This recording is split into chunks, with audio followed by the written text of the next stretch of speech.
দুশ্চিন্তা বা বিপদগ্রস্তদের দোয়া। এক, লা ইলাহা ইল্লাল্লাহুল আজিমুল হালিম, লা ইলাহা ইল্লাল্লাহু রব্বুল আরশিল আজিম, লা ইলাহা ইল্লাল্লাহু রব্বুস সামাওয়াতি ওয়া রব্বুল আরদি ওয়া রব্বুল আরশিল করিম।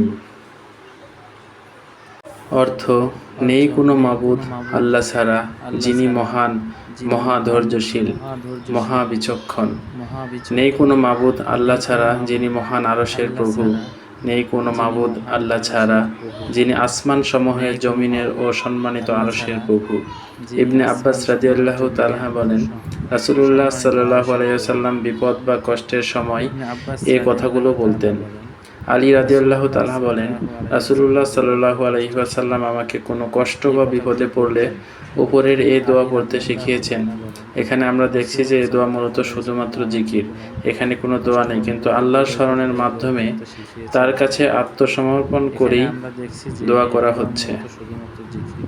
এখানে কোনো দোয়া নেই, কিন্তু আল্লাহর স্মরণের মাধ্যমে তার কাছে আত্মসমর্পণ করেই দোয়া করা হচ্ছে।